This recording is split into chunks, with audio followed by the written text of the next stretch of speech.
Timta. Abdur Kulsha Yawat Biwasa Mus Patimta. Greetings, everyone.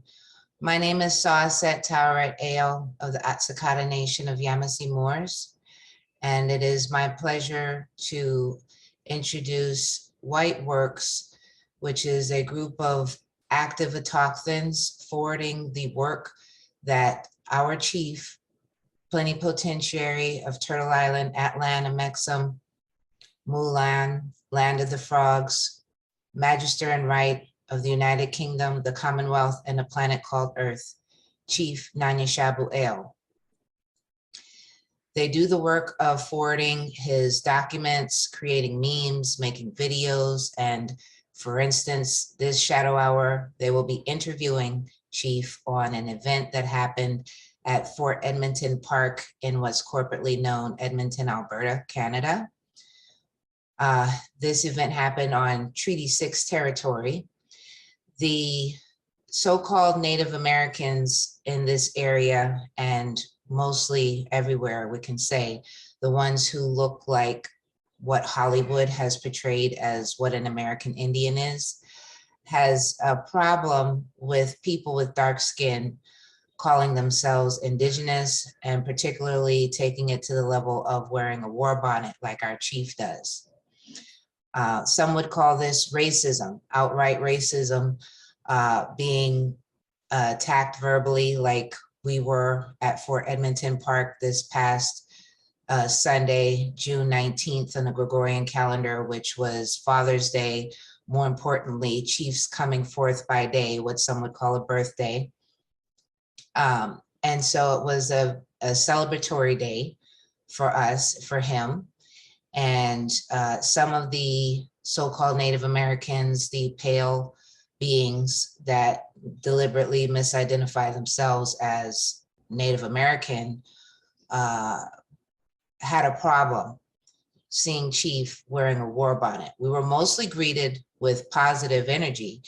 The video Facebook Live of the encounter and our time at Fort Edmonton Park is published on Nanya Eil YouTube channel. So you can see it there, and I'll be playing a clip of that video momentarily. So again, I want to thank Chief Nanya Shaabu Eil for taking the time for White Works to conduct this interview about the happenings at Fort Edmonton Park. These are the things that we, as the original people of the planet, must do to set the record straight globally about who and what we are. We are the originators, we are the original, we are the first on a planet. We've been on this planet for millennia, for millions of years. Our DNA is the only DNA that archaeologists can find going further back than any other genotype. So it is a fact. It is a commercial fact. It is an archaeological fact that dark-skinned people own the planet. It is the elephant in the room that nobody wants to talk about, that dark-skinned people are the first people on the planet. And in today's world, it's being made through programming, through TV, television, movies, media, print, everywhere, that words just don't mean anything anymore, or that they're not important, but words do mean something. And only by using the correct syntax, etymology, definitions, the correct language, and you can correct me, Chief, if I missed one of those words, etymology, syntax, definitions, only by using the correct programming code or the correct actual language are we going to be in position to set the record straight about who and what we are, and end the madness when it comes to if bad meaning good. For an example, this is how things started. When you say, oh, that was bad, but it meant good. And so all of those kind of nonsense things is what's corrupting the truth that needs to be told. So without further ado, Chief Nanya Shaabu Eil is here to speak with us. Chief, would you like to table a question first? Because everyone here in White Works saw the video that showed two of the Fort Edmonton Park workers coming up to you to warn you that you would not be met with respect and that you could cause a problem. I can play the clip here before you begin to speak if you think that's a good idea. Do you have the ability to unmute? Let me double check here. Yes. Chief, you should be able to unmute yourself. Oh, there you are. Nope. Okay, ask to unmute. I click that. There you go. All right, Timta. Chief. Much appreciated. Aflun, Abdul Shah, you want to be Wasamus Patimta. What you need to do is click on my video box and add me as an additional spotlight. The 3 dots on my video box. Yes, I see. Yeah. Add pin. No, add spotlight. Yeah, I saw add spotlight for everyone. No, there's a spotlight. When you go in my box, when you go add spotlight, it'll add me along with you. So this way you'll be able to, everyone will be able to see you and me. Otherwise, they're just going to see you. Well, right now I see you and me. Does everybody else see just me and Chief? Let me see. Because here. The only other option I see is spotlight for everyone.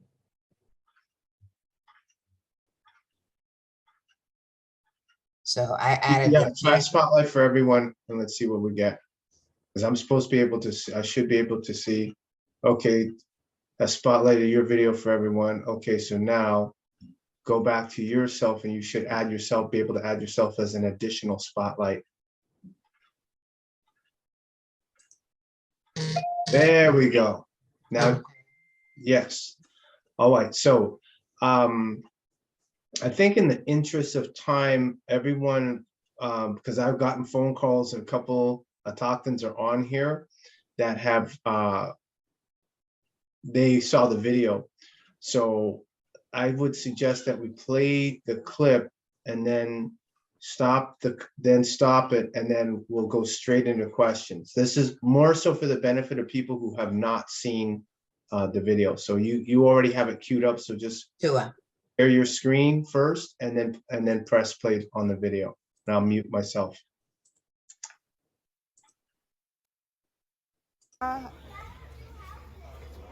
So he's the social one. I can see. All right, you. Good. My name's Naomi. I work for the park. I'm a park supervisor. I look after the staff here. This is Everett. He looks after the Indigenous people's experience. Oh, I don't know if you've been there yet. No. We're waiting for it to be open. What? So I just wanted to.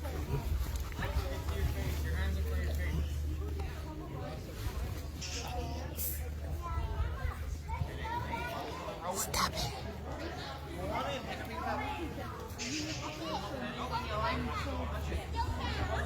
So when we go into that Indigenous people's experience, they have all Indigenous people there. Yes. I'm not sure if you know about our history, but some of them might be a little bit uncomfortable.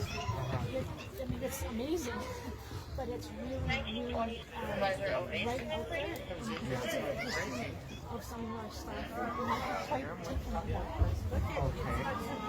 Does that make sense what I'm saying? I hear what you're saying. I hear they might be taken aback about me wearing a headdress. Okay, and why would that be? Because I'm Indigenous. You are. Yes. Are you a chief? Yes, I am the chief. That's a Nation of Yamasee Moors. You can do a Google search. I'm not disputing, sir. It's just that for us, most of us in Western Indigenous nations here, yes, we don't wear the headdress because it's ceremonial. Yes. We only wear it for special events. Yes. And for ceremony. Generally, and people that are wearing headdress, we have great respect for. Yes. So that's why you're going to find that reaction in there. Yes. You just don't see our chiefs. And I think he's trying to get rid of his pants there, Mom. Yep. Thank you. Are you hot? You do it. It's the second time. Waiting for the Indigenous pavilion to come open, so I said, well, we'll just walk through and take the whole day and walk through and see how everything is. That's the reaction you're going to get from our people. Because I know some are very, very spiritual. Practice and culture. Yes. Well, I haven't had any problems since I've been here. No, I realize that. Yeah. And I don't think that they have an issue. I'm not the only one in my complexion that's worn that. I've been downtown for 3 to 6 days. I've got pictures from there 3 to 6 days. Oh, absolutely. If you go to Treaty 6, you go to ceremony, you go to anything that's public, Yeah. so you will see our chiefs and our councils wearing their Yeah. headdresses. Yeah, I know. Because it is appropriate for that. Yeah, and I think today's Father's Day, no one's celebrating, so this isn't day rarely, unless I do something special like a drumming ceremony. That's about the most time that or teaching people, but outside of that, so I don't think at Secatulation, Yamasi Moon. So we are CSO, NGO, I feel, recognized by the United Nations, the government of Canada, the United States of America, and Chief Toby, the Chief Louis from 87. So I've been at the Indigenous Peoples Forum, the Federal Forum on Indigenous People Issues. I've been at the North American Indigenous Conference that we had that was around 2009 before. Something pretty Say quick. Chief Nanya, you're going to find out, oh yeah, we know who he is. And then when they had the I Don't Know More, I was included in the documentary that they had at West Second Mall. So I'm around. Okay, sir. So All right. we just wanted to, we don't recognize you from the community, so. Well, if you go on Google and type in Chief Nanya Eil, you'll see me all over on Google and YouTube. Okay. All right, thank you. Okay. Hi. Who are you? Okay, so that was the clip. The first issue, and I just have to say this real quick, is that they don't have the DNA to try to qualify our position. We are who we say we are. That's why Chief has always said, I am that I am. You know, they want something else. They want identification from a system that they've created off of the genocide, the fraud, the rape, the apartheid, the infanticide, the fratricide, the trafficking in human cargo, the war crimes, the crimes against humanity. That means you'll have to capitulate and accept all of that and say that you are, you know, a part of that system. So when he said, well, we don't recognize you, when they see the headdress, they're gonna, you know, they won't have respect for you. This is why we have to have these roundtable discussions here amongst the Autochthons about these things, because we're the only ones who can do it, who can set the record straight, so that they know who are the true indigenous, who are the true original people of the planet. And so when we run into these kind of confrontations, it's like a battle scar, because it is a fight to constantly have to put it out there. When it's easier when we're, of course, like on Facebook posting things, but when things happen like this in real life, we welcome the opportunity, because it allows for the conversation to expand, just like how we're doing now. And then more people will see it. So the more they resist, the more futile it becomes, because it only makes things bigger and bigger and bigger in our favor. So, Chief, the floor is yours. Oh, there you go. Tawat.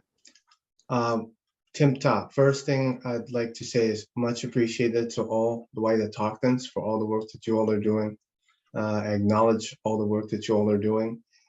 This goes back to what I had originally planned years ago, was we have to create a matrix of support for each other. One of the things is when we run into situations, we start running for people, you know, other people like-minded to assist us. And it's kind of difficult sometimes when you don't keep the lines of communication open. So this is where we have to learn to work together with each other. It's going to take time. And the reason why we're doing it through a computer is for that reason. We don't have that opportunity just yet where we could, you know, touch hand to hand and all of that. Those times have been there. Now it's like, okay, can you do this mentally? And this is the next level. And this is what you all have to commend yourselves for. A lot of stuff you all are doing. You all are affecting the matrix, whether you think you are or not. This is paradigm shifting for what you all are doing. So what happened on Sunday, it just goes to prove the point that they're referred to as the First Nations up here, as mostly Cree where we're at. And you have some Nakota Sioux, you have some Dene further up north. However, this is what happens. And I know a lot of them honestly do not know. Their elders don't teach them. They only go by what's on TV, cowboys and Indians. So when they see this is like totally, that just totally shorts them out. So this is one of the opportunities that we get to educate them. This is the UN International Decade for People of African Descent.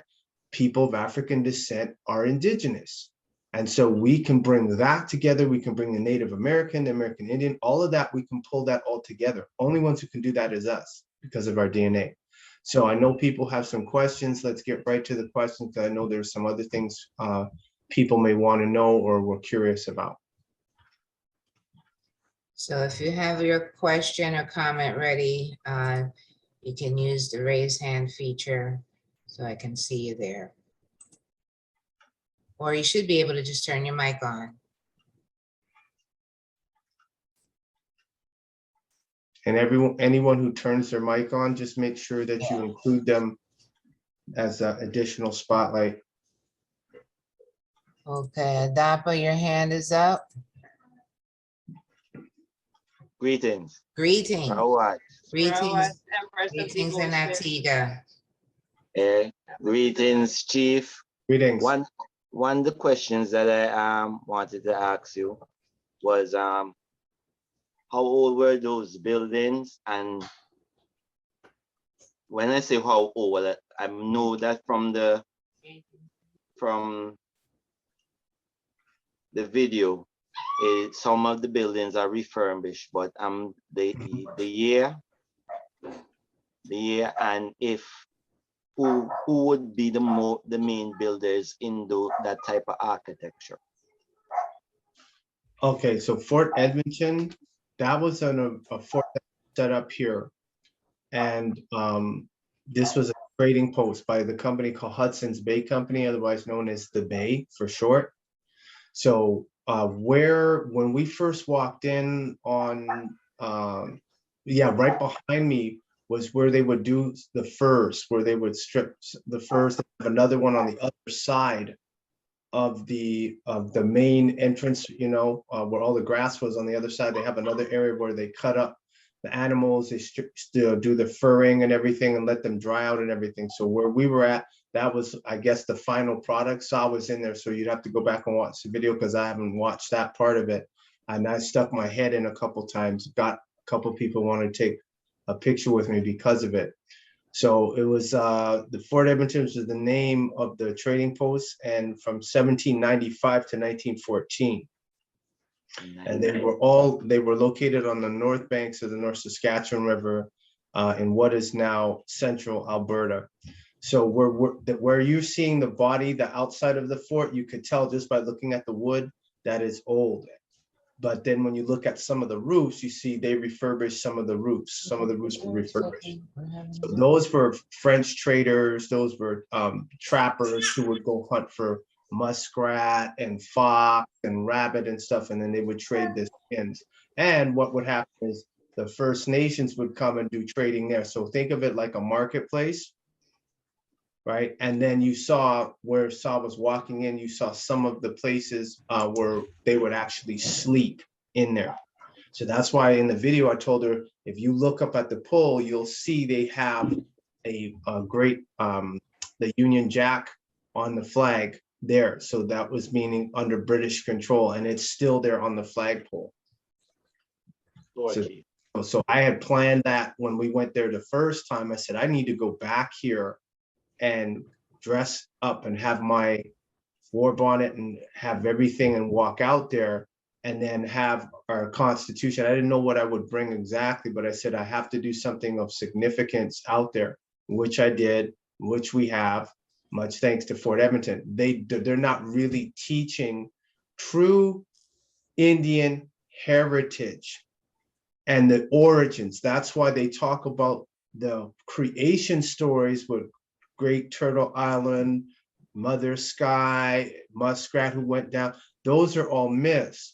When we start getting into the science of it, their bones, their DNA says they're from Russia. And so, of course, it's not going to feel good if they thought they had a connection to the land, and then their DNA shows their connection is not here. Furthermore, we're the first, which would make us automatically indigenous regardless of anywhere we go on the planet.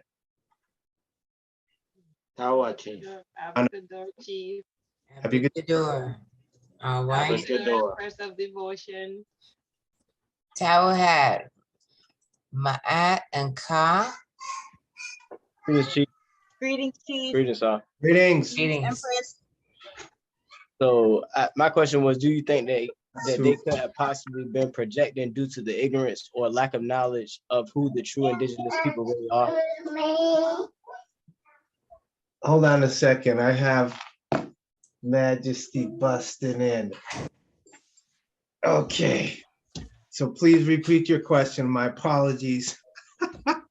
I said, do you think that they could have possibly been projecting due to the ignorance or lack of knowledge of who the true indigenous people really are?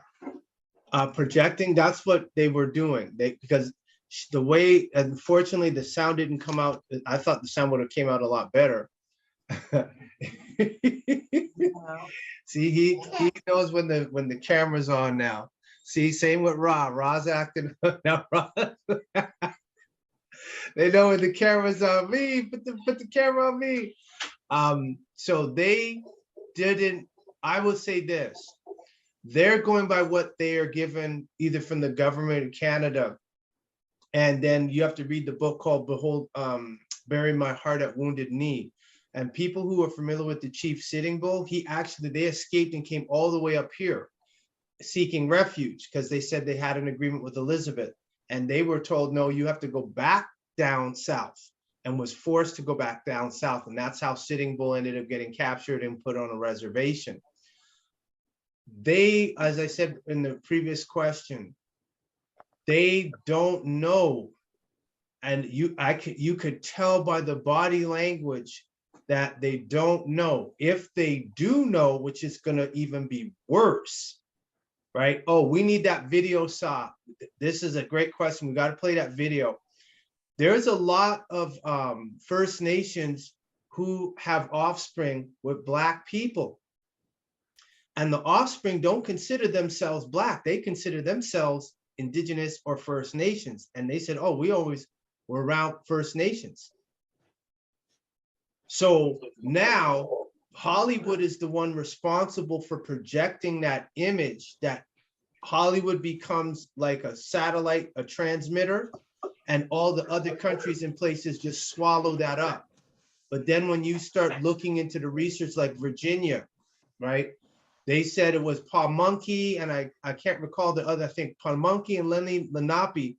There's some guy, I forget the guy's name. He went carte blanche and said, call all of them Negro. And with the stroke of a pen, all those indigenous people were wiped out. And they said, oh, they died out there. They're not around anymore. No, they just got reclassified. So yes. Pale supremacy cannot accept the fact that a person, copper colored, dark skin, olive tone, nappy hair, they can't accept that they're indigenous. Yet, if we look at some of the tobacco companies like Virginia and some of the tobacco companies, they used images of copper colored people on their products. And you can still see it on Google search, you can see it on mama.com, etc. So this goes back to the pale supremacy, which was updated from leper supremacy. What does this mean if they have to acknowledge you are indigenous? This means you have title to the land. This also means you have rights to the land. This also means the apology that Pope Francis issued And he's the one. So when the subject comes up, why are you doing this? We got permission from the Vatican, directly from the Pope. Most of the First Nations up here are Christians.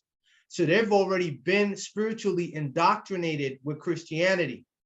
So whatever the Pope, their church, their diocese tells them, they follow that. They may still do sweat lodges, they may still do sun dances, powwows, but the spiritual aspect, that falls under Christianity. And so when they see us, they like to say, oh, y'all were slaves, because that's what they were taught, because the 60s scoop, what as they call it, the residential schools up here, they took the children from their parents, put them in a Catholic school, and they said that was to, what was it, beat the Indian out of the child to that degree. So what happens now is those children and their children carry on the same programming that they got. It's like just like the 5 monkey syndrome.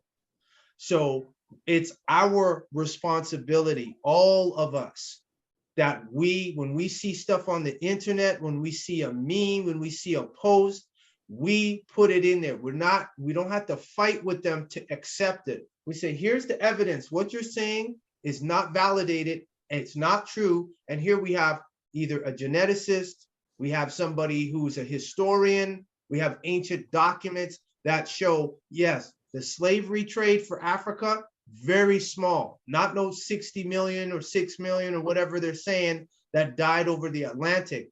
That is part of the Hollywood programming. And so it's our responsibility to set the record straight. And I'm so grateful to the NASA scientist, not the scientist, the astronaut, who said that pale people, Caucasian, so-called Caucasians, are actually celestial from the Pleiades, Aldebaran, and European star systems. This is a NASA astronaut saying this. He said the so-called blacks, they're the original owners of the planet.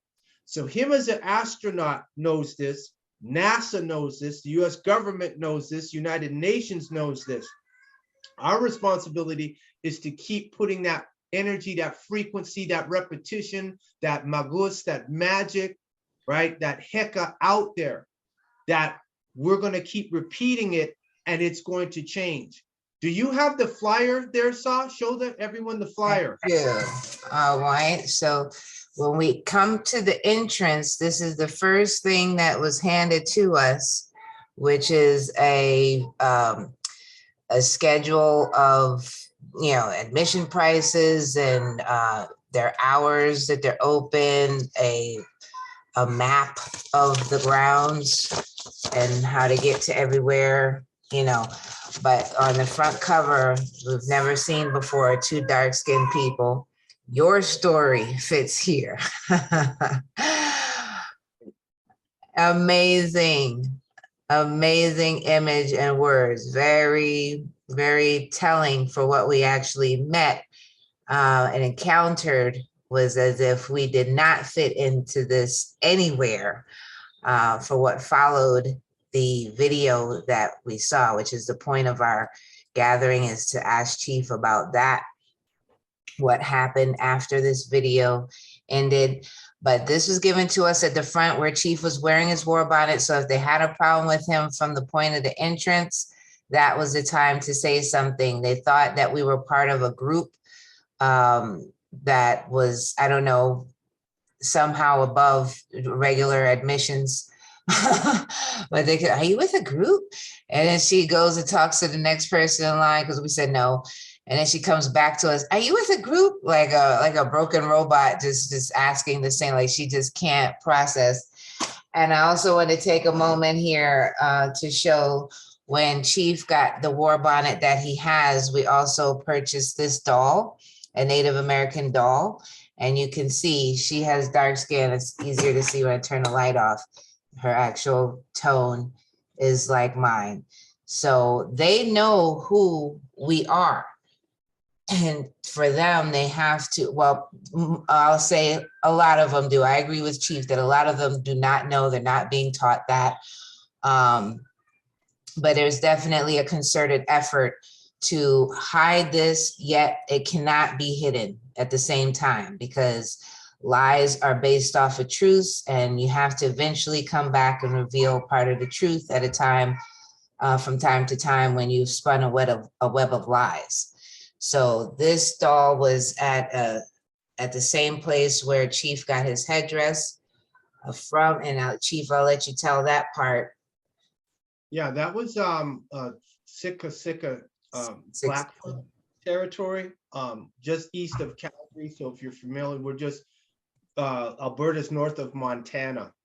So Siksika is the Blackfoot Nation. They're called Siksika, and that's where I got this war bonnet from, and that's where we got that doll from. And what I'm wearing, they know this is specifically for chiefs, and this is what one of the elders, he probably doesn't consider himself an elder, but he's one of the only 2 Blackfeet that make the war bonnets on that reservation. So they're east of Calgary, and he saw it.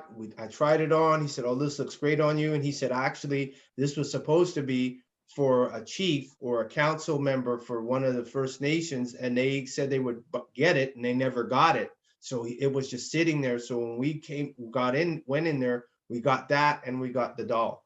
So this is made by an authentic Blackfoot, right? A Tocton or a Blackfoot Indian. And so this is legit. This is not Amazon. No. And speaking of which, you were saying earlier how the war bonnet is worn in battles by chiefs, and the bonnet should be having some signs and symptoms of being in a war. If chief's headdress is perfect, something's not right. And so even though you haven't been in a physical scuffle, the cuts and bruises that you've taken to hold your position and stand on your claims, your bonnet has had some damages. There's some, what is it? Wear and tear. Some wear and tear. Yeah, you're missing a piece on one of the sides. There's a piece up here that is kind of being held together. There's some stapled sections. Chief's war bonnet may look good from on the camera here, but it has definitely shown some signs of damage since it was purchased. It is not like it was when it was brand new at all. So and we've seen war bonnets at the last event they had at the expo, where I think he was probably Cree. He had a war bonnet, and it was just for to design, to display in his give ambiance of his booth.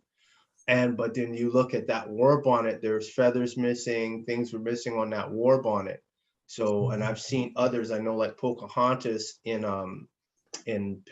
Philadelphia, her and her brother Lightfoot, and Lightfoot had his war bonnet and his was worn. So yeah, if you're really doing the work of emphasizing the fact we're Indigenous, yeah, there'll be wear and tear, and there's nothing wrong with that. It shows you're actually working. If you see a war bonnet that's impeccably clean, there's a problem. Especially when some of these First Nations up here, especially out in Ontario, they don't have clean water. They're still under a boil water advisory from the Canadian government. They've been under a boil water advisory for 25 years. imagine having to boil water for 25 years and the government's not doing anything about it. And the chiefs, I don't know what the chiefs are doing. They've sold out. So is there any other, anything else you wanted, another follow-up question or anything you wanted to know, either?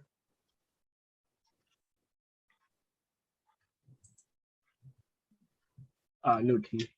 Oh, wait, towel hat. Towel hat. So me. All right, Saria, you had your hand up next, and then Nina.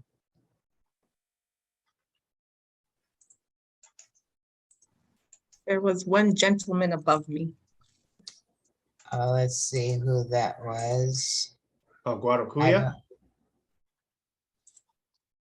but Nina and okay. Tocho are together. I don't know if you saw Tocho's name there.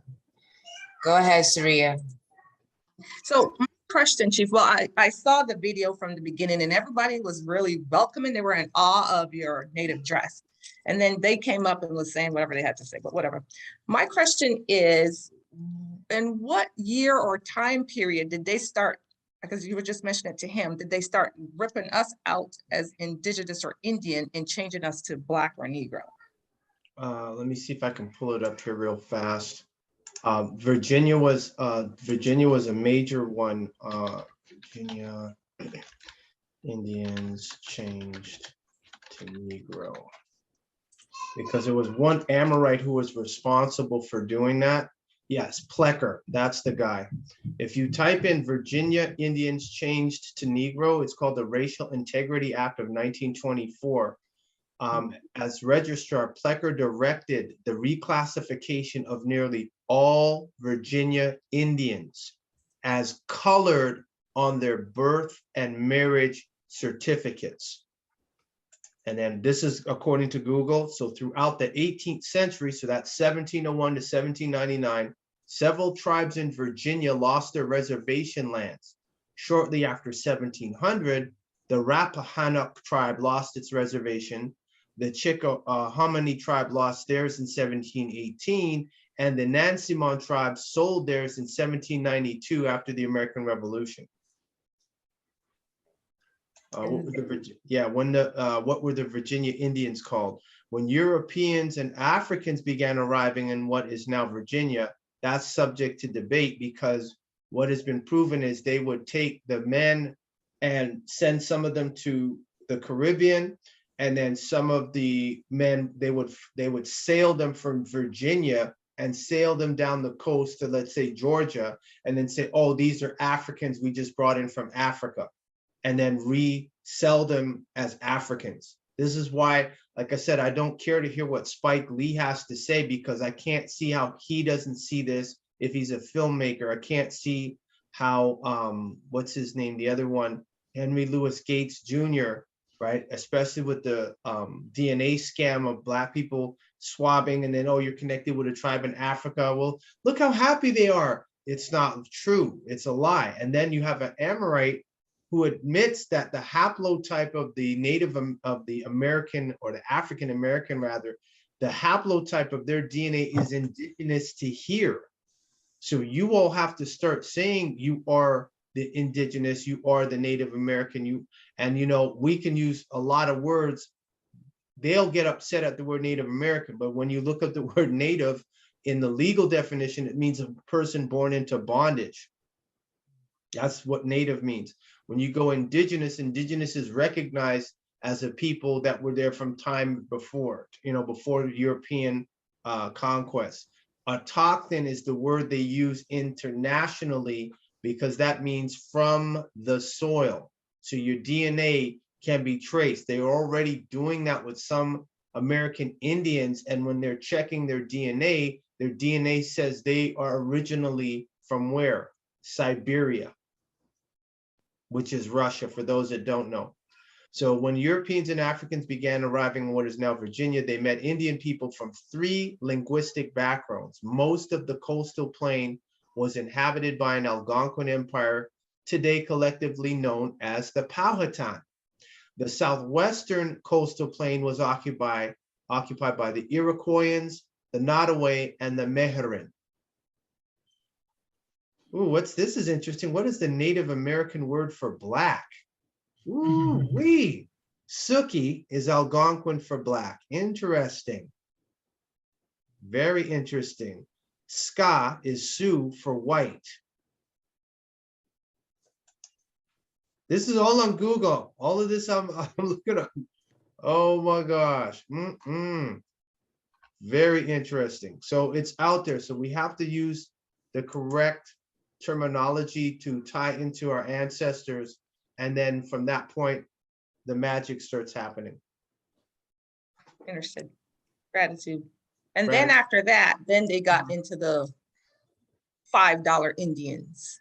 Yeah, after that, that's what the Boston Tea Party was about. The Boston Tea Party was actually Amorites who were protesting the fight with England, and they dressed up as Native Americans and stormed the ship and threw the tea into was it the Massachusetts Bay? Am I saying that correctly?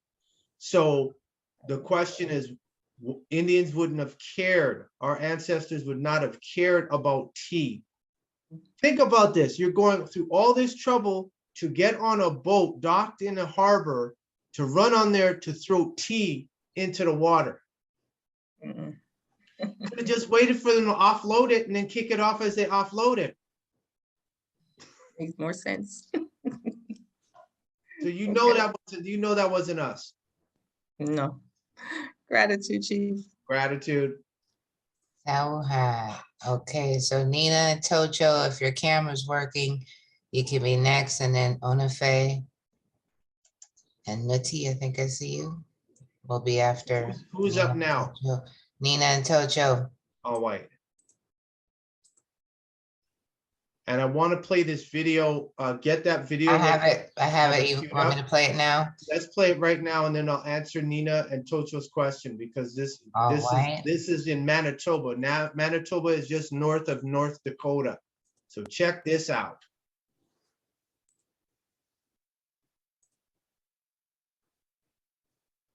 As long as I can remember. I've been cooking for as long as I can remember. Hey, hi, I'm Melissa Brown. I am a Ojibwe and Jamaican, and I specialize in Caribbean and Indigenous foods. I am the owner of Brownies Urban Bistro.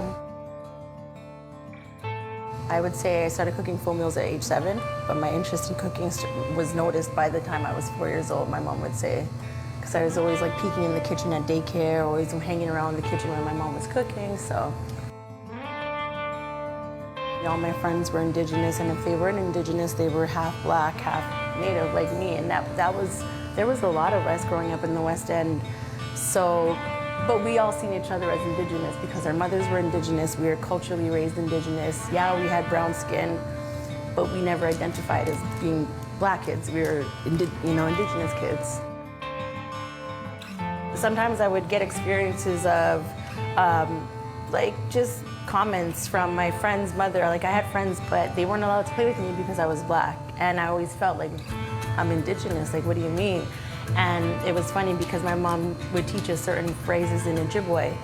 And I remember going there one day and they were talking about me. Their parents were talking about me in their language, not knowing that I understood that they were talking about me. This is the Three Sister salad. And what I do is I incorporate plantain, because that's Jamaican, it's fried plantain. And then the syrup here is a maple syrup, because maple is Indigenous. So I tried to infuse the two, Caribbean and Jamaican, in all of my cuisine and all my dishes. And then with Black people, I never really felt connected to. I didn't feel comfortable. It's like, in like school, the Black girls would try to be my friend because I was Black, but no, I was hanging out with the Native girls, and I dated Native guys growing up, and so it was kind of funny like that. This is the bison. I seared it up on the pan first, just because it brings out the flavor when you sear up any type of meat before you put it in any type of stew. Growing up, I started to develop a sense of pride, and I had to do that on my own. It wasn't coming from my mom because she was so insecure. Like, she never wanted to go anywhere where there was too many white people, or she wanted to go to places where there was Indigenous people, and she felt insecure around, just those type of feelings. So I had to develop my own sense of pride through my education and through learning more about my culture. Well, I started studying more of Indigenous culture foods because I had a year to do nothing, and that's when I delved into Jamaican foods and Indigenous food, and I fell in love with my passion for cooking. It's like I tapped into that little girl who was 4 years old again. I kind of started experimenting and coming up with my own dishes and the fusion and whatnot. And then that's pretty much how Brownies Urban Bistro was born. Every single Indigenous organization here in Winnipeg, I think I've catered for. And then even with the Jamaican culture, which is not too big, but they've all support me also. So it's nice to have the backing of both cultures here.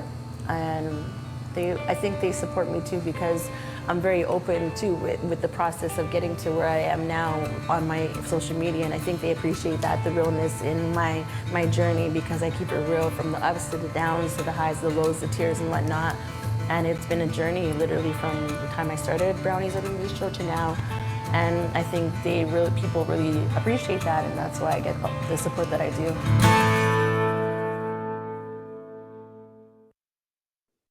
What's going on here?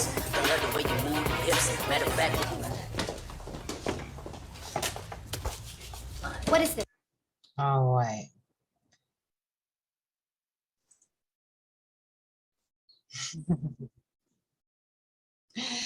So we noticed when we first watched this video that the interviewer seemed a little distant and a little perturbed almost on a certain level, that he had to accept her as being indigenous, as being the star of the segment, and accepting her lineage and saying who she is right there in front of him, and not fitting that Hollywood stereotype that that he's been programmed to accept.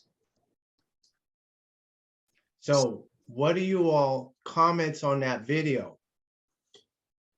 That's called CBC Indigenous. So I saw that. I have that video. I had it on my phone, and then I was trying to find it, and we found the link. So they know she's like indigenous, and Jamaican is really Jamaica. So she's either Maroon / Caribbean Arawak. So it's full circle with her. Full circle with her. So we said, when you all see that they cannot dismiss her. So this was very important video. So she's indigenous and is familiar. She can cook bison. She's making bannock. So she knows. So you can't dispute that. And so now it doesn't fit with the Hollywood stereotype, but she knows how to cook the dish. You got some people who are indigenous, who are Cree, they can't cook. So for her to be able to not only cook that, but cook yams, etc., fabulous. Next question.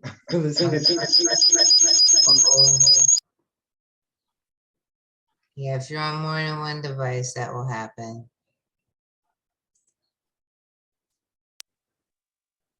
Oh, wait, I think we addressed it. I think that most of greetings. I think that most people will find that as a culture we're living in, what she spoke about with her mom. Her mom has the insecurities, and that's why today, when we speak to our people that are family members or relations, they should be giving us the information. They're not, because they have the insecurities of the past and the things that happen within the family that were either embarrassing to them or they couldn't control it. So it's just like what she said about my mom not wanting to go out with certain people. She didn't want to hang out with these people because they made her feel uncomfortable. She didn't want to hang out with those people because they made her feel uncomfortable. And just like my husband went to talk to his aunt and ask her certain questions, and we kind of had this conversation with Chief, and she just was closed mouth. But a lot of the stuff that she wouldn't tell, he'll give the story about it because that's his story. But my question, so that's what I thought about what you just showed, Chief, is that we have to tell the story, because a lot of our relations were too afraid to tell the story. They got the backlash from, oh, why are you talking about that? Or they got persecuted. They got persecuted for being indigenous. They got persecuted. Absolutely. So those days are over. They don't have to worry about that anymore. Now it's time to let the world know, because it's not gonna go away. And at the same token, somebody who's pale could say they're a Métis, they could say they're Cherokee, and nobody will question that. You say that you're indigenous, How are you indigenous? Because of the false story that every person who's copper colored came from Africa, and that's not the truth. But unfortunately, then you got to deal with, people like Umar Johnson. You got to deal with the NAACP, Jesse Jackson. I was there on Tamaray when he started going through all the different names of all the different tribes in the South. So they know this. These Boule know this, but the problem is it's not monetizable for them. That's their issue. Their overseer is not going to give them anything for that. So when we start, like I do the webinar, I do that for free. We put all the information out for free. That's going to cause a ruckus because people are going to say, well, hold on a second. How can you turn around and say it's not the truth? And no one's asking for that. No one's asking. We just want to be able to put it out. So I said, no, we do our own publishing. We do our own advertising. All of you all, I said, you guys make memes, do videos. Now that I just saw two things about them wanting to get rid of the paper currency, and they're also they're going to be able to connect people to a DNA storage. So they already know that one cell of your skin it's equivalent to something like 38 petaflops of information. So now they're going to be able to take your consciousness, they'll clone you, take your consciousness, put it in the new clone of yourself and put all that information in there. So this is the opportunity for everyone to put the story about their lineage, who they are, etc., out there, while the computer intelligence is out of the control of the US government and all governments on the planet. They can't do nothing about that. They released it, and now it's controlling everything. And they're feeding the computer intelligence melanin, as they say. They're starting to feed that to increase the processing speed. Wow. Well, I did have a question. And my question was, the lepers always think that they should know something to make it legitimate, because the way they walked up and she said, well, he said, well, I don't know you. Like, because he knew you, it would make you legitimate, or it would authenticate who you were. And that's what we've been dealing with that pale supremacy, that if they don't give us permission to do it, it's not okay.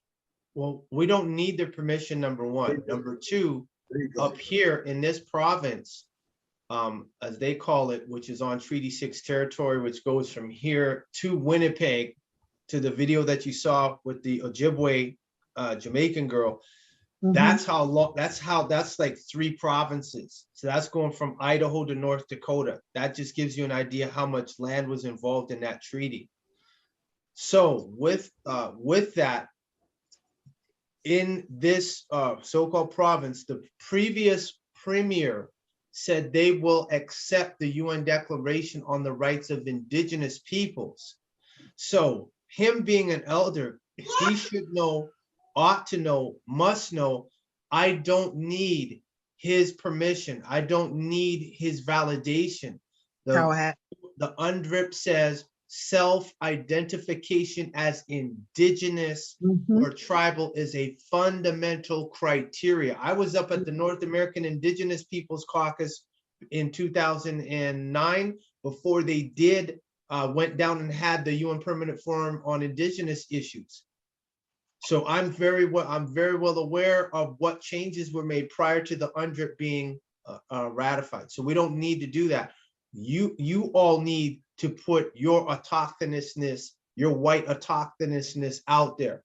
If they can't deal with it, that's not your problem. But you have put it out there, they have to disprove it. But if they become the accuser, and once they cannot disprove it, they must accept you all for who you all are. And that is what? Indigenous, not just to North America, but to the entire planet. And I think that's what made me really enjoy the video, because when she walked up, she was ruffling her hat and you could tell she was nervous.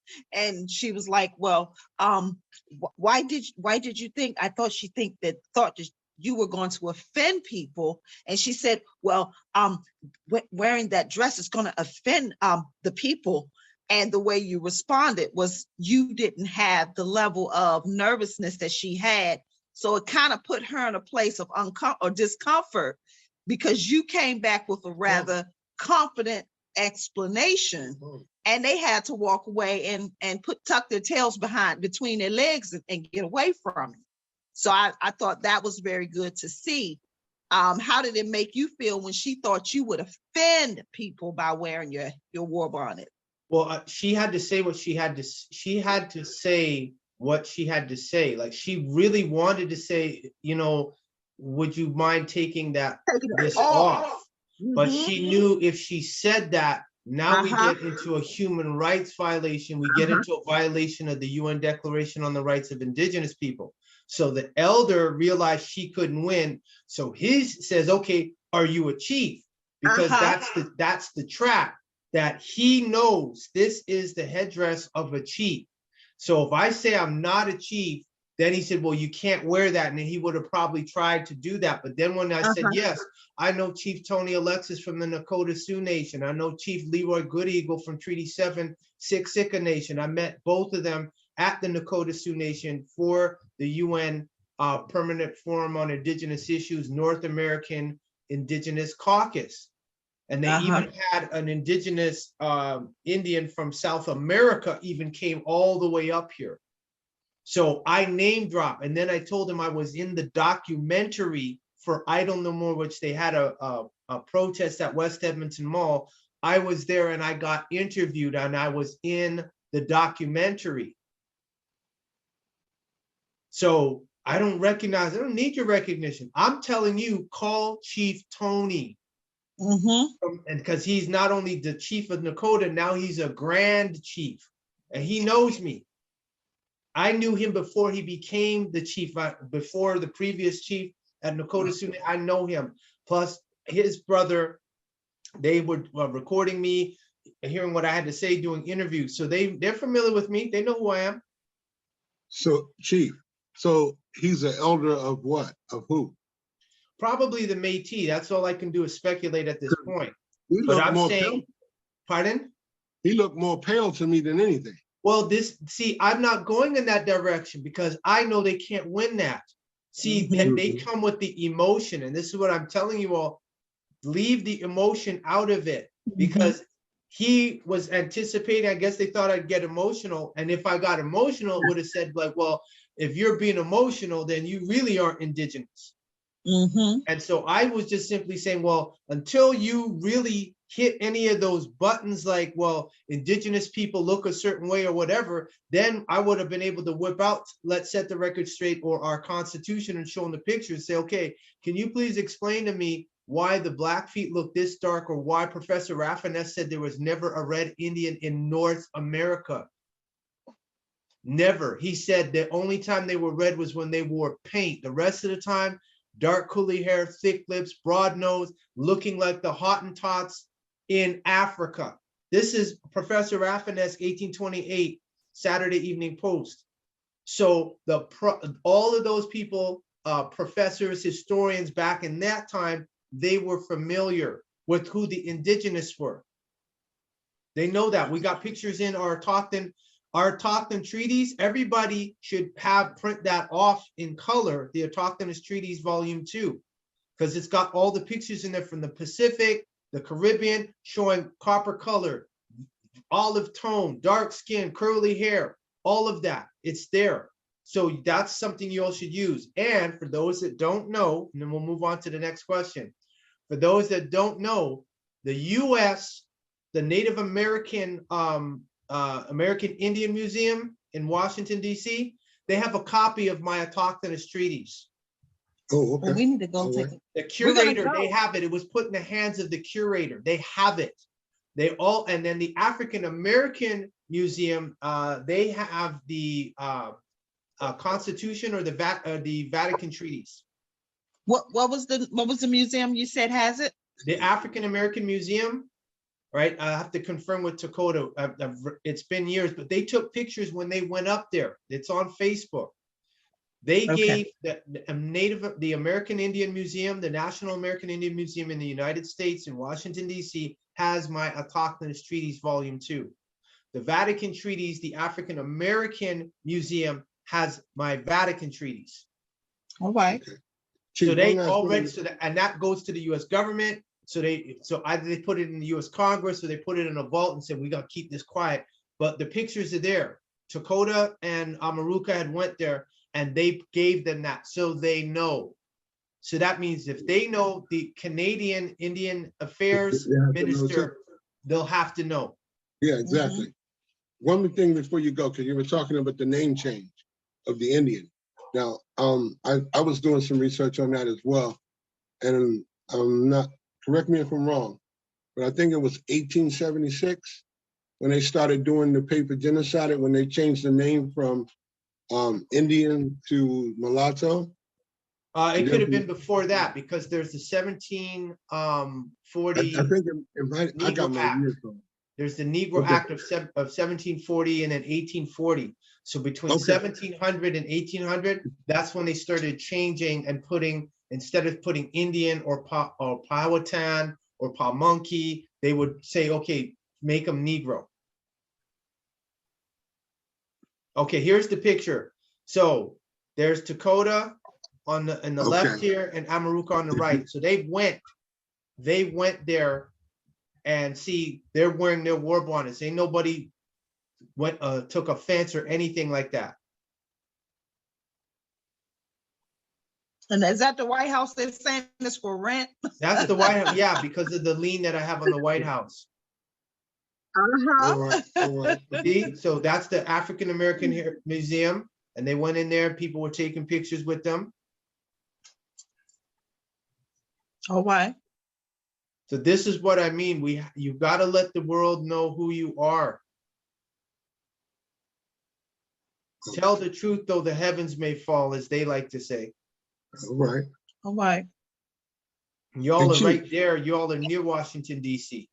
Yeah, I was like, say, she was just saying, we were gonna visit that. Sure. We're gonna So the visit. American, so when you go to the American Indian Museum, then you ask them, yeah, where's the Autochthonous Treaties Volume 2 that you all got from Chief Nanya Shaabu Eil? Is it on display? We would like to see it. All right. All right, And you say it's volume 2? Volume 2. And you said that name change started from in the 17. Between the 1700s to 1800s, and it could very well even be before then, because when they were doing slavery, they were changing the names of the slaves. Yes, because I had read something, and I think it was that time frame that you spoke, but I thought it was 1876. But you're more so probably correct, because it was saying how they changed it. They took it from Indian to mulatto, then from mulatto to Negro. Yeah, and I was like, wow. and they rotated to black and then back to Negro. Mhm. All right, much All right. appreciated. So let's move on. Appreciate the questions. Great questions.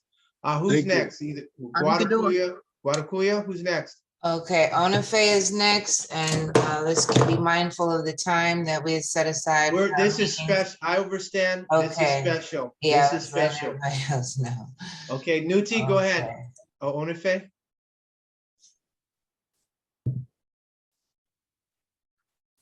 Yeah, you got to turn your mic on. Yeah, I had to ask her to unmute. Greetings. Temta. Greetings. So in regards to the first video, I just found it interesting that the man's hands were crossed. The woman was very fidgety and like nervous. So I just wanted to speak on that a little bit. But I did have questions. In the beginning, you mentioned something about a scholar necklace that someone had on. His son. Oh, that's our son. He has a scalar Okay. necklace. Okay.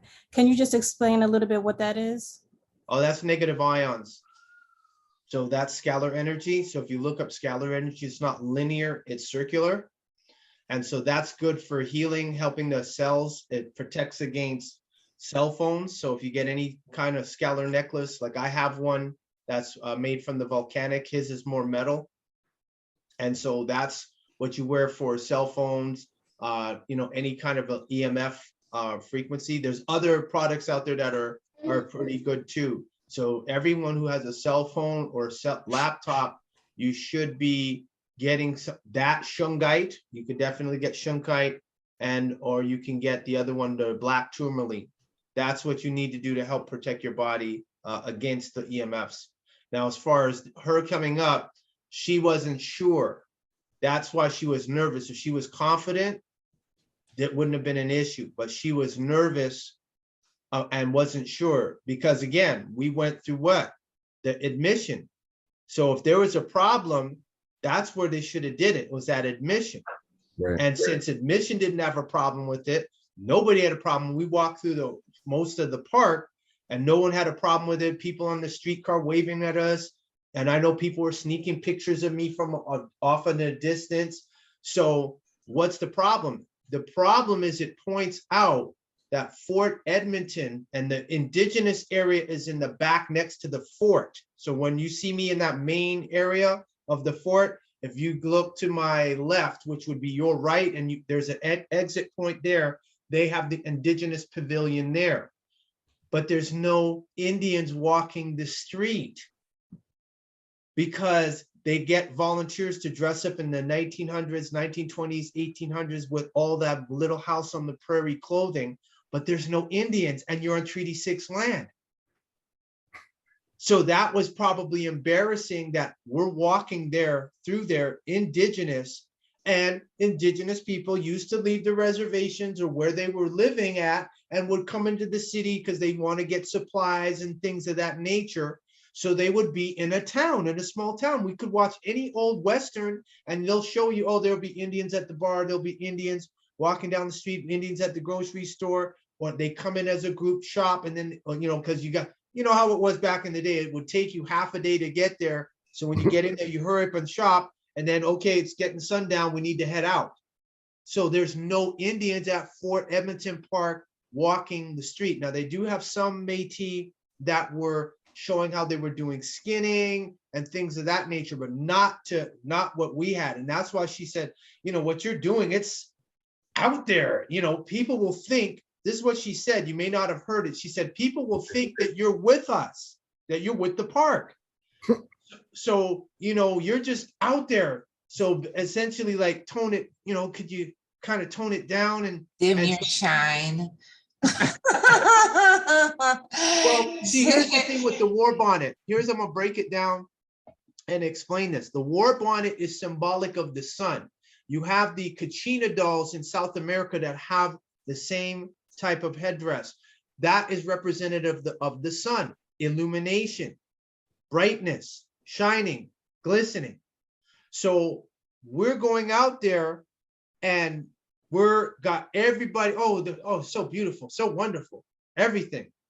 Even to the point where we've had, you know, people taking pictures, it just resonated that you're not being all inclusive. I didn't say that. It just appears that they realize, yeah, they do have an indigenous center, but they're not really all inclusive to represent what was life like in the 1800s, in the 1920s, in the 1700s up to the fort. They have some Métis that were in there that were, you know, giving explanations to people. They don't have anything like this. If you go to Banff, which is the mountains, they show you the indigenous people from in this area and they're dark as Newtie. So the question is, what happened to those Indians, the dark ones? What happened to them? Can't explain that. They just want to scrub. They just want to scrub it as if we never existed. That's kind of like the wish. They had a wish list. This is what the fantasy land that they're making up. So not only did we come in there looking beyond the typical dark-skinned people, we're totally dressed in, you know, you were totally dressed in your regalia. I was dressed in what would be considered like a Cherokee style dress or Indian style dress. The children were wearing red, which the so-called indigenous here look at as a sign of, what is it, Chief? What does the red symbolize for them? What? Yeah, your mic's on. Chief? You talking to me? Yes. You said the red is symbolic to the so-called indigenous here, is special because that's what they associate with, because that's what the pale people told them that they were That they were red. red. Okay, so for that reason. So we had the children wearing their matching red pants in a red wagon, and it just was, it was like Too much. so much for them. And the ones who did appreciate Chief and like, oh, can I take a picture with you?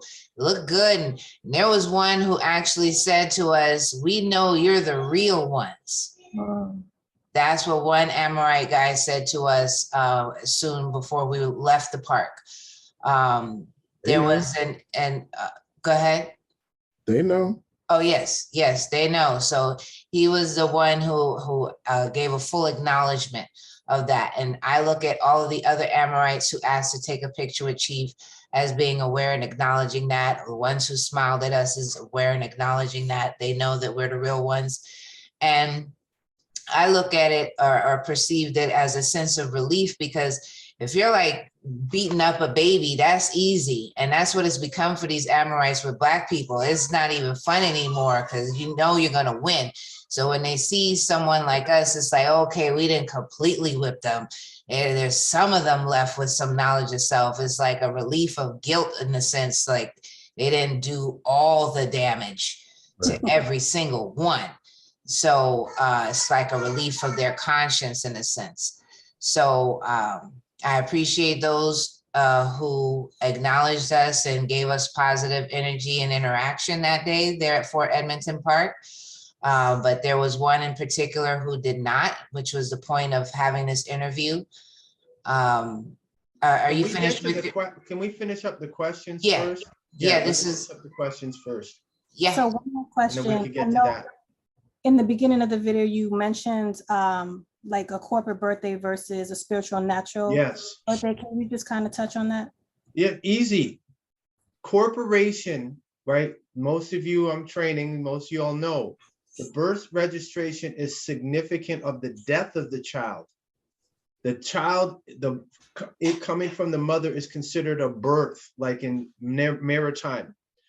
So the child coming forth is the issue coming down the birth canal.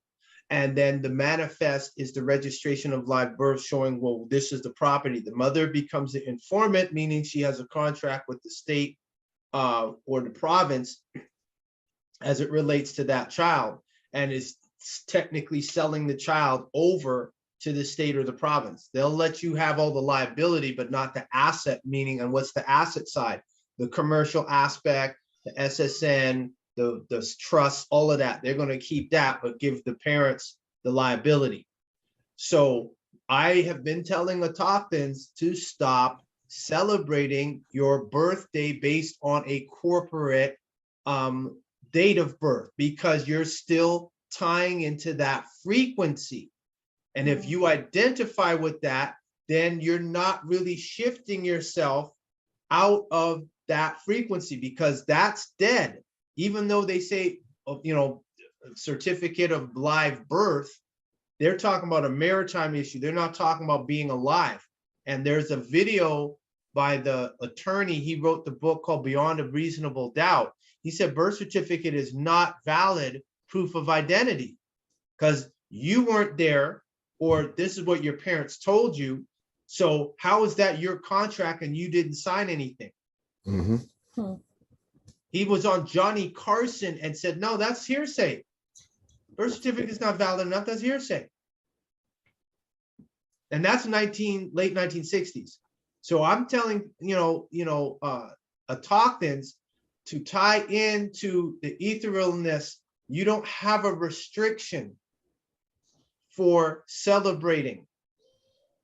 I would not recommend for business. Yeah, that's the date of birth for business, for commerce. For you etherically and spiritually, pick another day. And I'll give a good example. Janet Jackson, they said when she has her birthday, she celebrates the full 30 days of the month she was born in. She don't just do 1 week or 1 day. She does 30 days. So I'm telling the Autochtons, this is what you all need to do. You all need to what? You all need to start celebrating your coming forth by date on a date that is non-corporate. All right. FYI. Hint. All right, so are we finished with your question? Much Sure. appreciated. Much Happy appreciated. Gador. Happy Gador. Next question. Next question is from Hathlapoya.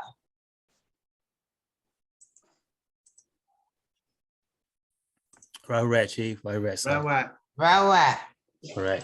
The question was, when the young lady and the man, it seemed like he was actually agitated when you had your war bonnet on. My question is, do you think he felt that the presence of you being there, connecting with the soil and spiritual linkage, that it would have woken up some of the other what they call First Nation people by you walking through that area? And did you go into that area where he said the indigenous people were? Oh yeah, we went to Indigenous Pavilion. We went there right afterward. We went in there. So waking them up, what does the world want? Do they want the truth or do they not want the truth? What's the problem? That means you have to get now elevated. Carte blanche as a descendant of the original indigenous, you have to get elevated. You have to be considered. You have to have consideration. You have to be looked upon as a victim of what? Genocide, apartheid, rape, forced assimilation, trafficking in human cargo, war crimes, and crimes against humanity. And then that means when you tie into the mitochondria Eve, then that means, okay, the first indigenous was in Ethiopia. No dispute, no archaeologists, no anthropologists, nobody's disputing that. What does that mean? That means the people who have to leave Africa due to war, famine, right, things of that nature, they lose their indigenous rights because they have to assimilate into what? A European or Western world. They lose their indigenous rights, they lose their mentality, they lose everything. Now that you know, or they will know when they watch this video, that they're supposed to be still having indigenous rights, even if they're in England, even if they're in London, even if they're in Germany, even if they're in Ukraine. Just forget the fact they're from Africa. They are the descendants of the original woman on the planet.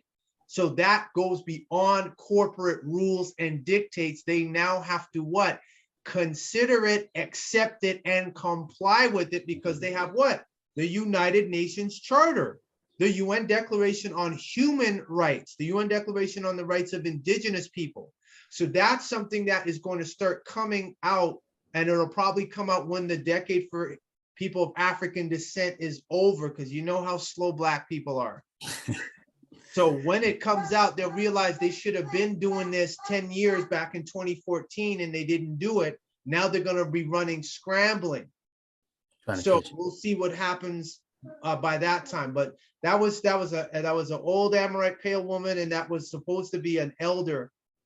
And so I challenged him. He came to me and I just simply said, contact Chief Tony of Nakota. You see how I keep mentioning that? Because Chief Tony knows.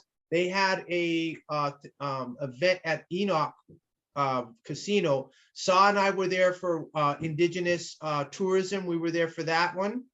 And then prior to that, we're at another function where I got to speak. Now, first I was trying to put together, and then they said, oh, we'll let somebody else speak. And then Chief Tony, the person who was supposed to speak, didn't show up, and they get per diem. When they have their indigenous events, they get per diem. So if people don't know what per diem is, they're getting paid to show up and do a speech or presentation. Okay. The Cree or whoever it was that was supposed to show up never showed up. So I'm sitting there expecting to just relax and enjoy all the different presentations and learn. Chief Tony comes up to me, oh, the guy was supposed to show up, he didn't show up, I need you to go up on stage. So I ended up going up on stage and start talking about treaty rights, land, the Decus versus Queen Victoria agreements. Right, too. So there's going to be a lot of people that's uncomfortable. That's not our problem. The issue is we're going to tell the truth. And that's why the church, you see what's happening. I meant to make mention of this earlier. Pope Francis is canceled. He had a trip to Africa. He's canceling it. So they're saying there's speculation he is going to do like his predecessor and step down from being Pope.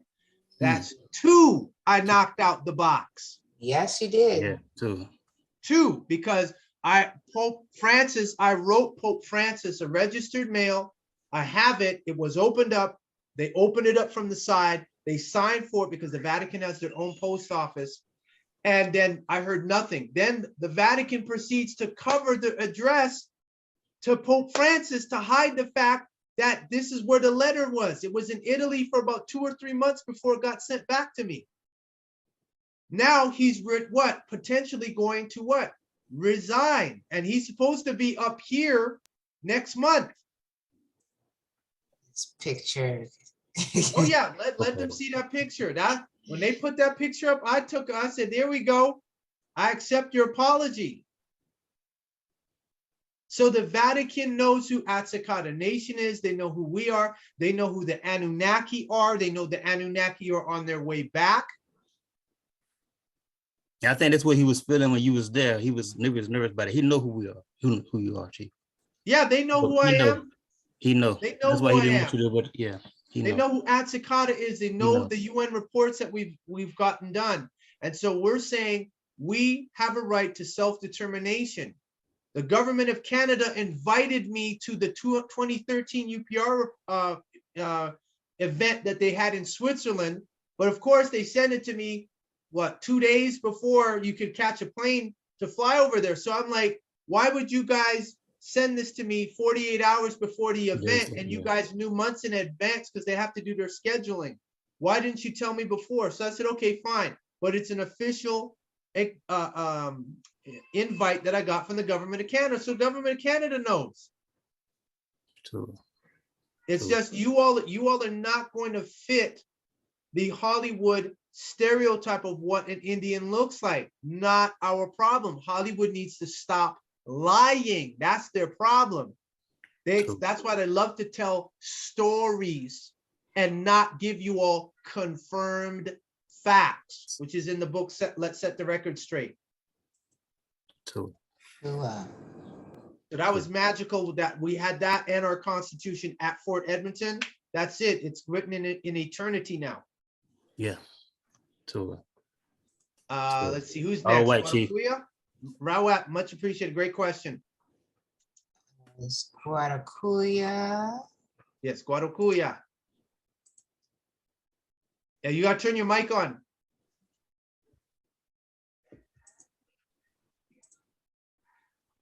Rawat Makul. Rawat. Much appreciated for sharing your experience at Fort Edmonton Park and making this our story. I would like if you can speak about timestamp 19 minutes 20 seconds.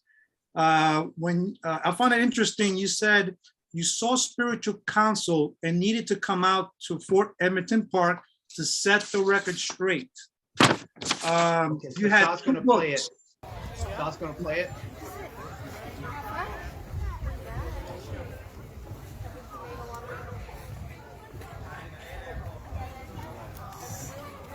Setting the record straight.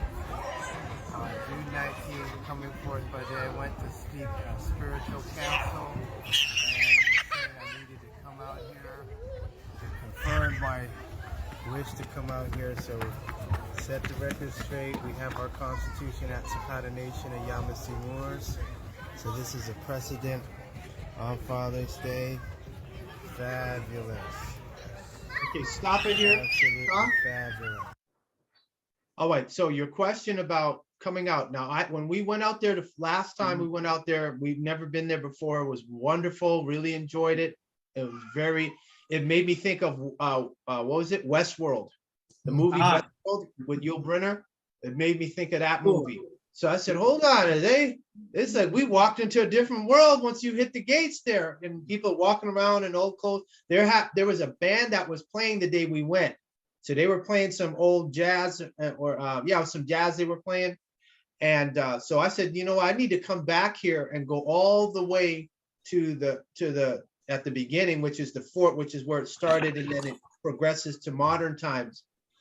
And I said, I made the decision to come. And then as we started getting closer to the day, and Saul was asking me, and I was like, I don't know, the weather's looking kind of thing. I'm like, I have to seek counsel on whether to go or not. And then I did, and counsel said yes. And even the day of was still looking kind of funny because of the way the clouds were. And then I said, okay, forget it. Yeah, we're gonna go. And this shows that we're serious. I'm serious, and you all have to take the same seriousness in whatever areas that you all are at on Turtle Island. Any spiritual sites, any historical sites, you go out there and you show your face, you know, take video, pictures, etc. And you'd be surprised how people will want to come up. They'll be very comfortable coming up to you, wanting to take pictures with you. You saw the pictures Saw showed with Amaruka and Dakota. So I came out here and I said, I needed to do something that would last forever. So the 19th happened to be the same Father's Day, Abyawum, you know, Abyawum Father's Day. And I come out there, do this in my war bonnet. So it shows I'm walking in the light of the sun. We were walking in the light of the sun. Atsukata's walking in the light of the sun. Those of you, even if you weren't physically there, that inspired a few Autochtons I spoke with earlier today to understand that when we're doing this, we are taking back what is ours. We have the right to do that. And we are indigenous, point blank. There's no disputing that. There's no fighting it. Now, the people you may run into, some will take offense to it. Some will be absolutely, oh, can I get a picture with you? This is to get it out there because this is what will change Hollywood. And I already did a ritual on Hollywood. Now, Johnny Depp, they made him an honorary member of the, what was it, of the Apache tribe when he did the movie, what was the flick, Lone Ranger. So I have to watch that movie with Johnny Depp and see how he did in that movie. It's our time.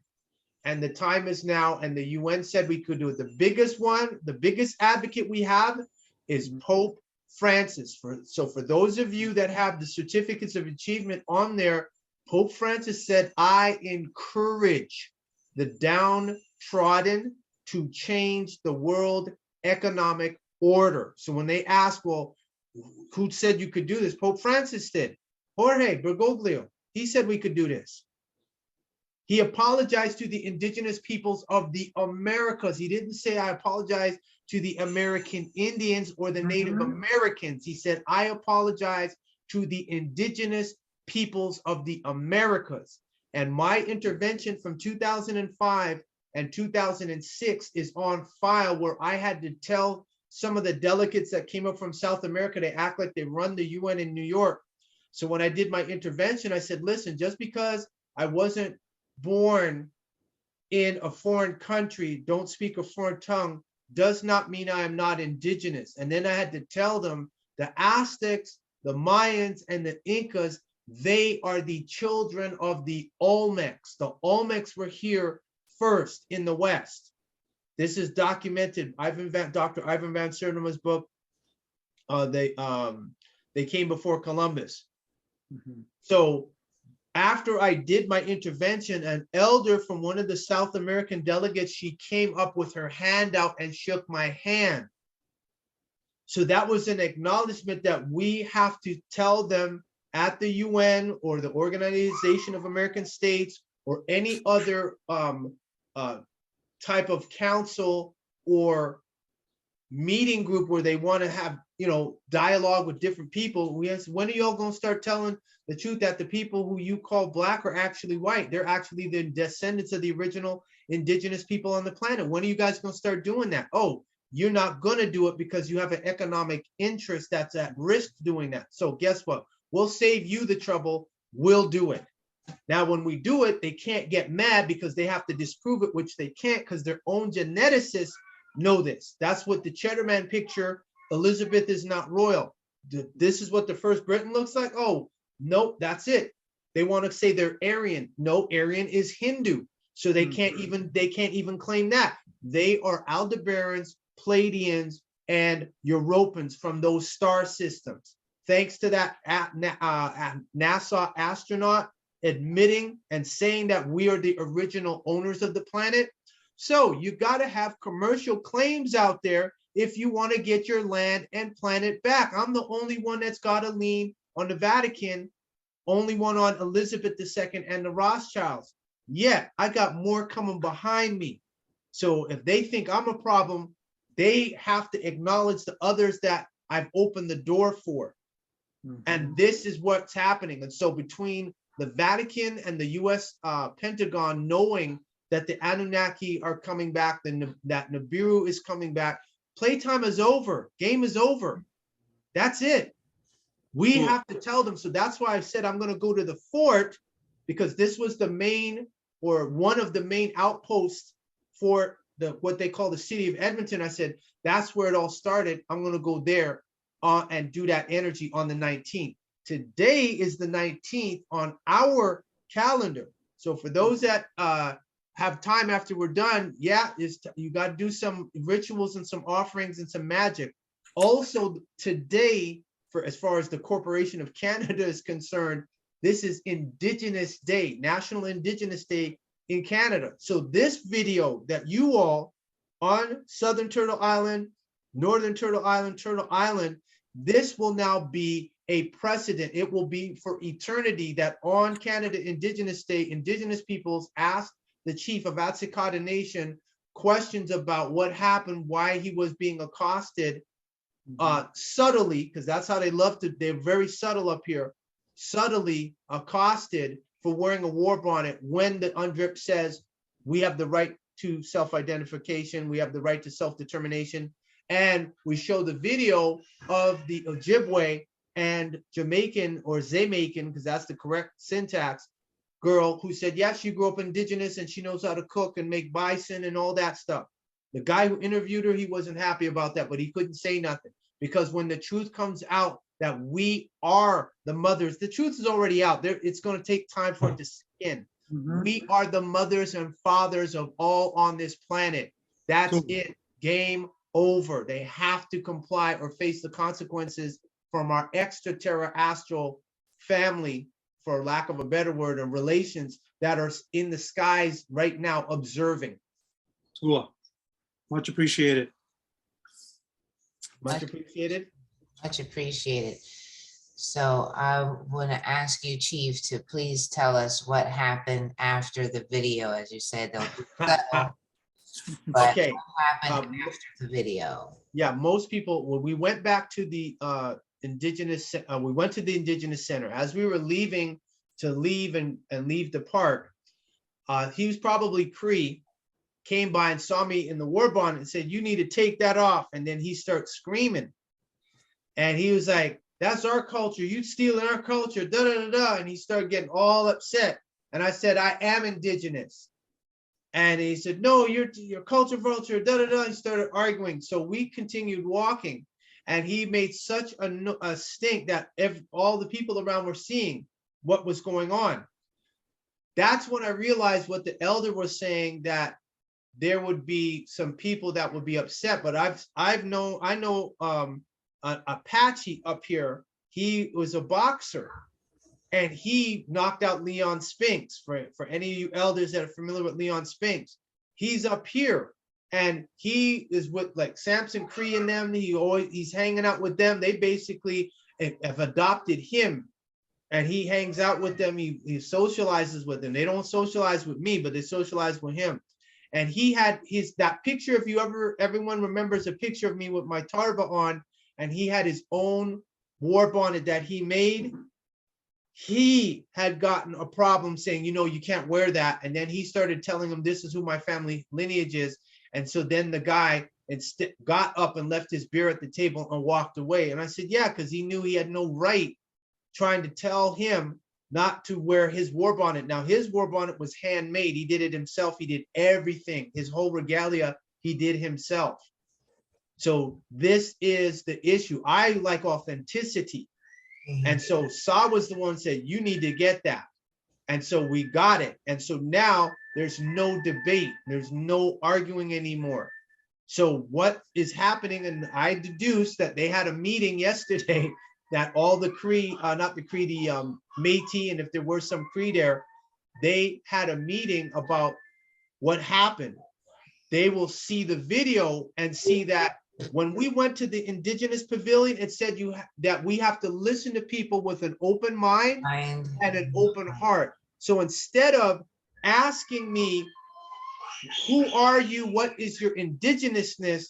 They come up and say, you know, you can't wear this, right? So it's like, no, why aren't you, where is that? When we went in there were two Métis women there. One of them was telling a story. The children were running around, other children were there. And then when she was done, we proceeded. And I said to both of them, I looked them both in their eyes and said, hi, hi. That is the Cree greeting. That's how you greet out here. Hi, hi. I looked them in their eyes and they didn't even acknowledge me. So I said, okay, so you're not listening with an open mind and an open heart. This is an act. Y'all are playing a role. You're wearing your costume and, oh, we could do this show and that's as close as they'll get to being indigenous every day. Then when we walk in, all of a sudden you're trying to say no. I said, that tells me they're not really living it then. They're more colonized. And then at the end, they had a show, you know, little clips of different things. And they talked about the residential school. And then after they were done, they were, it was funny. They said that, you know, enjoy your day and everything. And it looked like they were ready to cry. And I was like, because I'm sitting there, we're all sitting there, right? Watching, you know, her explain about the residential school. And then it looked like she was ready to cry. So I'm wondering if maybe that they realized that, yeah, we sat and watched it. So we didn't just walk out like some people would come in and leave or see a little bit. Okay, that's good. Let's leave now. We sat, when I go to those type of things, I want to see everything. I want to get all the information. I want to experience it. So I have the experience. So we sat down, we watched it. And so I was like, is this a real cry or fake? And so then I said, you know what? Maybe they realized that I said hi to them and they never greeted me. So now we're going to remember when you walk in the door, it says we listen. It's time to come together and listen to everybody with an open mind and an open heart. It's on the right side when you walk in the door. They didn't portray that. Instead of coming up to me and saying, well, who are you? What's your nation? What lineage are you? They didn't do that. So they feel they're the only indigenous. So now I have to pop their bubble and say, no, you are our children. You are our genetic children and you're mutated. Correct. Since you want to be like that, yeah, your genes are mutated. That's why you don't look like any of the pictures from Alberta where they show they dark skin, dark, long, black or dark hair, right? They'll use bear grease. They don't talk, they don't say anything about why they don't look, why don't you look like your ancestors? Because your genes are mixed, you're mutated. That's why. And it shows even more because yes, we stood there, we looked at that sign, come in, have an open heart, open mind. And you said hi to those two women at the very beginning who do the supposed to be meet and greet people as they come in. And they refused to give any kind of eye contact whatsoever or acknowledge you when you said hi to them. And I look at it as when they had their part where they speak after the little 6-minute video or whatever, they're talking about what happened at the schools where they stripped the Indian out of the children and the Catholic schools and everything like that. And they acted so, you know, like they were just putting on a show of emotions as far as I was concerned, because if they have to do this after every time the film shows, I'm sure it has to play at least 30 times during their shift. Are they putting on these tears every time after the show for every group? So it's like they're just paid to, you know, getting paid to show their suffering in a sense. And the fact that they would not greet us but are on this working for Amorites and greeting Amorites, not with the kind of disgust that they greeted us with.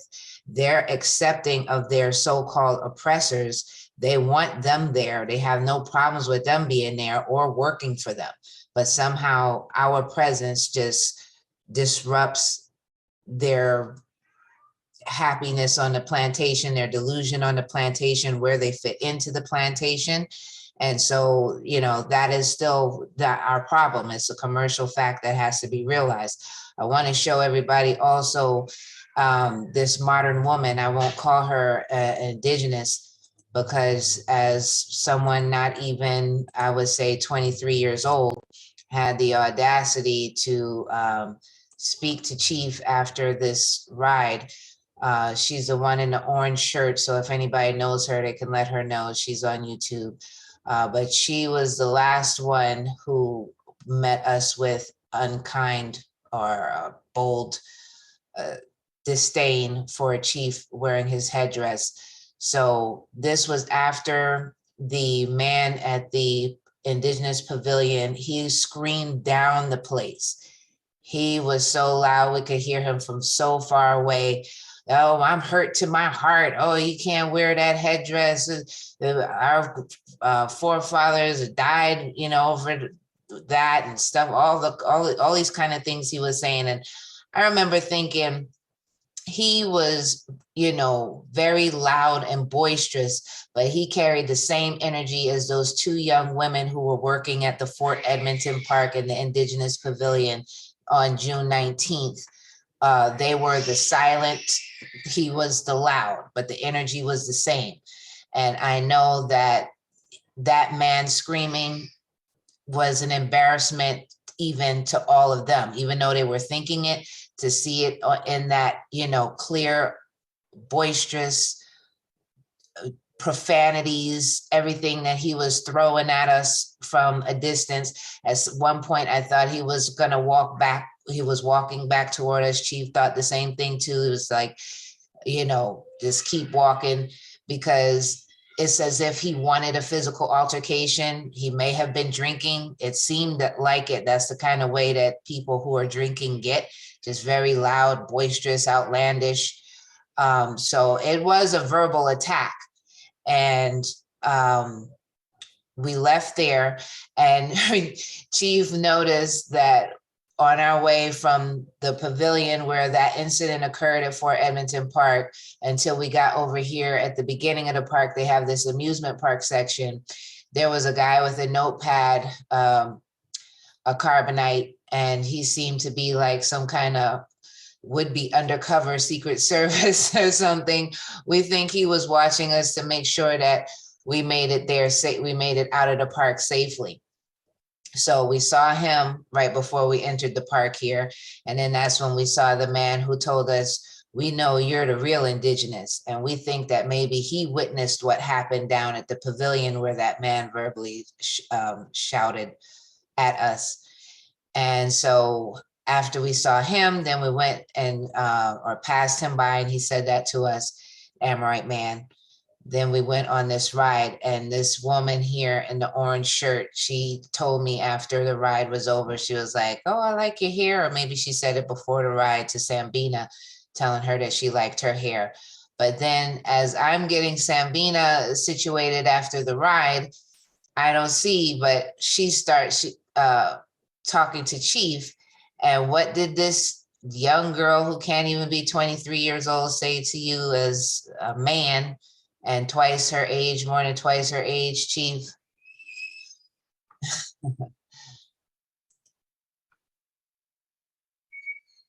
She told me that, you know, you can't wear that. And I said, oh, I can't. It's only Indigenous people. I said, I am Indigenous. See, that's when you get those resistance, that's the next power word. I am Indigenous. And so then that's when I gave her Chief Tony, gave her the Chief in Treaty 7-6 And after I did that, it was like, then she just realized, oh, okay. And then she had to leave it alone. They don't, that's, I said, I'm not entirely, I want to get into the point where I can start showing them the pictures.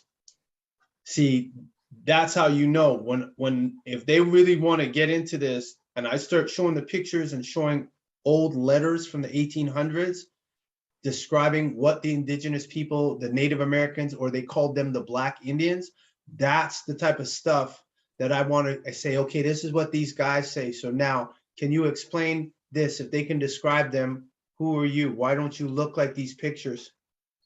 They won't be able to explain to you. Yeah, when we were at Banff, we saw the First Nation that's near Banff. We saw the video of them having their daily life, some gatherings. They're, you know, doing horseback riding and stuff. And some of them are dark, some of them very tanned, right? And these were old movies that we were watching in the museum there. We got a picture of that when they showed that they were having a council. And again, darkly tanned. Yeah. So I really, like I said, I'm really glad everybody saw that. This is the type of stuff we have to contend with. So when my next UPR comes up, and in case people don't know, yes, there is discrimination amongst indigenous people. There is, I don't even want to use the word racism. There is prejudice. There is hate. Yes. Amongst indigenous people. There is, dislike amongst indigenous people, and it's always directed toward the copper colored. It's always directed toward those who have carbon. It's always directed, and it's like, well, what's the problem? Because they know, just like the book African Origins of Biological Psychiatry, their appearance bothers them because you do not see a lot of albino animals in nature. Right. So and then when they do see one, they go out of their way to save it, contrary to Mother Nature. So this is a precedent. So the next UPR I have, I'll definitely be using this video to show. And I've seen fights amongst indigenous American Indians, First Nations at the UN. I've seen them have disagreements where it got not physical, but there were definite threats, and spiritual threats were made. Oh yeah. Oh yeah. Wow. So I trust everybody has been satiated and fully satisfied with the questions. And again, this is why we have to keep doing memes. We have to change the image of what an indigenous, what an autochthon, what a white autochthon looks like. This is what we have to do. And by doing that, we're definitely going to have an effect. You all are having an effect. And I give gratitude to everybody, everyone in White Work. I give you all gratitude, appreciate very much for your work, for you doing the memes, for you sharing them, for you putting it out there, because you all are going to get the rewards tenfold. In case you didn't know, that's how it works. And some of you are already getting it. Yes. So the online digital footprint that we're creating, the organic programming that we're giving to the computer intelligence is having an effect. And when we go out in public, we have to expect to be met with robots, because here we weren't wearing baseball caps and hoodies and our pants sagging. You see how we were looking clean cut, indigenous, fresh, totally different than a stereotype. But because of the skin color, they think that they can still approach you just the same no matter what you're wearing. And so that is where we have to make a digital imprint on the event. It's wonderful when these things happen, because then we can radiate it on different levels, the facts and the truth, without all of the emotions. Because like I said, that man would have loved for it to become a back and forth, and even a physical altercation. He looked like he had nothing to lose, but Chief in his position would never be swept up in emotions to get into any kind of physical altercation over a genetic mutation who doesn't want to accept his place in nature. So these are facts, it's not emotional. And so I thank you again, Chief, for having the wisdom, the patience, the knowledge, the intestinal fortitude to put it all together at the moment when the Fort Edmonton Park workers came to you. Everyone's been talking about how you smiled through that and how powerful it was. And it squashed, it squashed it. It changed the, what is it called? The energy shield, the energy field spectrum, however you want to call it. It definitely neutralized, you de-escalated whatever, you know, they were coming with. And I want to tell everybody too, a crowd of people, I don't know how it didn't get on film there.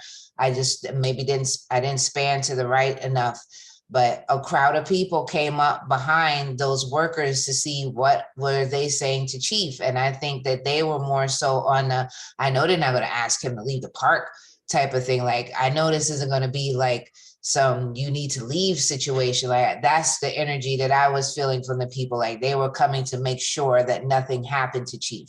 So for those Amorites who gathered in support of Chief, much appreciated for that as well. They weren't going to let whatever happen without some witnesses. That was the bottom line. They came to witness whatever was what was being said to Chief. They wanted to know about it. And right after that happened as well, Amorite male who had already taken a picture with Chief came back and took another picture so he could find out what those Edmonton Park. Well, he wanted to know what happened. Then we took the picture. He took a picture of me. Then he did a selfie with me. Okay, I thought he had taken a picture already before they came up. No. Okay. So yes. So you see, they didn't stop anything. The two workers, they didn't stop anything. The man who verbally assaulted Chief didn't stop anything. And that woman who turns a wheel for a living didn't stop anything either. So this will now be digitally put around the world. That's the power of the internet. So much appreciated for that and for everyone here. And of course to Chief, again, thank you for leading the way, for giving us a path that we can walk on just a little bit lighter than you have had to since you forged the path. I recognize you. I appreciate you. You are my plenipotentiary, magister and right of the United Kingdom, the Commonwealth, and the planet called Earth. And anything that I can do in service for you, I will continue to do. Any closing remarks, or we'll say a bugador, everybody can turn your mic on. And one thing before we do that. Okay. The cryptocurrency, when we get off, probably maybe in the next hour, our Asakata Nation cryptocurrency will be up and running. Beautiful. So we're having our celebration this Saturday to celebrate our New Year's. And so by tomorrow, we should have the, we're going to be doing a raffle, and it'll be a crypto raffle. So we'll have that information for everybody. We're going to be having patches and lapel pins and shirts and hoodies that we're going to be raffling off for our New Year's. So you'll definitely want to get some of our crypto, and then we'll keep track of whoever as many people get it, and we'll have the draw at least 30 Gregorian minutes before we celebrate New Year's. All right, so be on the lookout for that, to have that up in the next couple hours. All right. Beautiful. All right, everyone, at Bugador. At Bugador. All right.